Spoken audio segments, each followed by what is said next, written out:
ऐतिहासिक, शैक्षणिक, साहित्य व संस्कृतीची जोड म्हणजे स्मार्ट पुणेकर न्यूज। लोहगाव येथे निलेश तापकीर फाउंडेशनतर्फे राज्यस्तरीय योगासन व मर्दानी खेळ स्पर्धा। लोहगाव, पुणे निलेश तापकीर फाउंडेशनच्या माध्यमातून लोहगाव येथे राज्यस्तरीय योगासन आणि मर्दानी खेळ स्पर्धेचे आयोजन करण्यात आले। या स्पर्धेत संपूर्ण महाराष्ट्रातून सुमारे 750 खेळाडूंनी सहभाग नोंदवला। आधुनिक युगात पारंपरिक खेळ हरवू लागले आहेत, त्यामुळे अशा स्पर्धांमुळे हे खेळ पुन्हा प्रस्थापित करण्याची जबाबदारी आपणा सर्वांची असल्याचे प्रतिपादन निलेश तापकीर यांनी केले।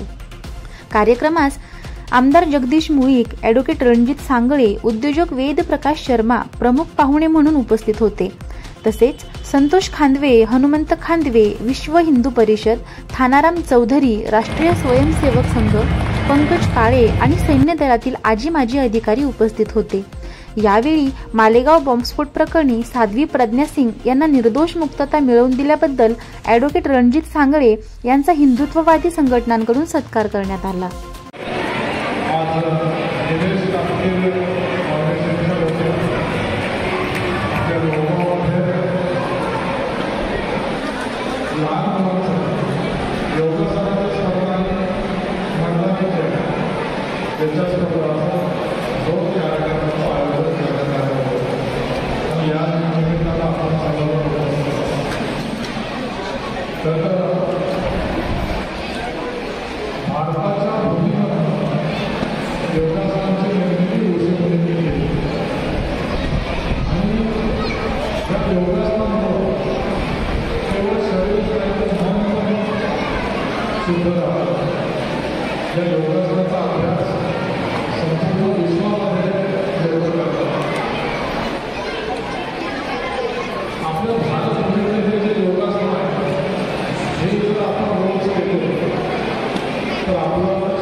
नमस्कार, मी निलेश पुरुषोत्तम तापकीर।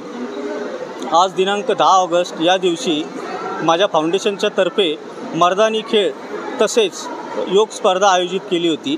यासाठी ॲडव्होकेट रणजितजी सांगळे, त्याचबरोबर उद्योजक वेद प्रकाशजी शर्मा तसेच जगदीशजी मुळीक जे माजी आमदार व माजी शहराध्यक्ष होते यांची उपस्थिती लाभली आणि भरपूर उत्साह इथं स्पर्धकांमध्ये आहे। गोव्यामधून, चिपळूणमधून, जालनामधून छोटी छोटी मुलं आलेली आहेत, ज्याची प्रात्यक्षिकं या सगळ्या प्रमुख पाहुण्यांनी पाहिलेली आहे आणि आम्हालाही खूप उत्साह वाटत आहे. याच्या अराऊंड 400 ते 500 स्पर्धक आपल्याकडे आहेत जे भाग घेतात आहेत. ज्यांची स्पर्धा झाली ते गेले, ज्यांची राहिलेली आहे ते थांबलेले आहेत, कारण की खूप लांबून लोकं आली आहेत, तर त्यांना थांबवणं हे योग्य नाही. आज 10 ऑगस्ट रोजी इथे लोहगावकरांच्या या अतिशय सुंदर प्रांगणामध्ये भारताच्या बऱ्याचशा राज्यांमधनं 450 ते 500हून अधिक लहान मुलं इथे आलेली आहेत, ज्यांनी अतिशय सुंदर रीतीने भारताची योग परंपरा जपण्याच्या दृष्टीने जी इथे स्पर्धा आणि प्रात्यक्षिकं केलेली आहेत, त्यांनी आम्ही नुसते अचंबित नाही तर फक्त मंत्रमुग्धित देखील झालेलो आहोत. त्याच पद्धतीने आज ह्या चिमुकल्यांनी इथे मर्दानी खेळांचं जे प्रदर्शन इथे केलेलं आहे, त्यांनी कुठेतरी आपल्या देशामध्ये झाशीच्या राणी अहिल्याबाई होळकर, बाजीप्रभू देशपांडे, पृथ्वीराजजी चौहान या सगळ्या नरवीरांची किंवा वीरांगणांची कुठेही कमतरता नाही. आणि मला असं वाटतं छत्रपती शिवाजी महाराजांचा आदर्श घेऊन देशाच्या केंद्रस्थानी आपले माननीय पंतप्रधानांच्या रूपामध्ये नरेंद्रजी मोदी आणि अमितभाई शहा केंद्रीय गृहमंत्री यांच्या नेतृत्वाखाली आपली ही जी नवी पिढी तयार होत आहे, ज्याच्यामध्ये या सगळ्या मुलांना मर्दानी खेळाचं कुठेतरी प्रशिक्षण आणि प्रात्यक्षिकं करण्याची संधी उपलब्ध करून दिली जात आहे. आणि तापकीर दादांच्या या फाउंडेशन अंतर्गत हे जे प्रात्यक्षिकांचं स्पर्धेचं आयोजन केलेलं आहे, ती कुठेतरी ह्या सगळ्या मुलांच्या ह्या प्रयत्नाच्या पाठीवर एक थाप अशा हिशोबाने जरी असली तरी देशाचं भवितव्य अशा फाउंडेशनच्या, अशा नेतृत्वाच्या भक्कम हातामध्ये आहे असं कुठेतरी मला वाटतं. आणि त्यासाठी आम्हाला इथे आज आमंत्रित केलं आणि ह्या सगळ्या मर्दानी खेळांचा आणि योगांचं प्रात्यक्षिक करण्याचा, बघण्याचा आम्हाला अवसर प्रदान केला. म्हणून तापकीरदादांचे आम्ही सगळे खूप सहर्ष आभारी आहोत आणि देशाचं भविष्य अतिशय उज्ज्वल हातात आहे असं म्हणायला हरकत नाही.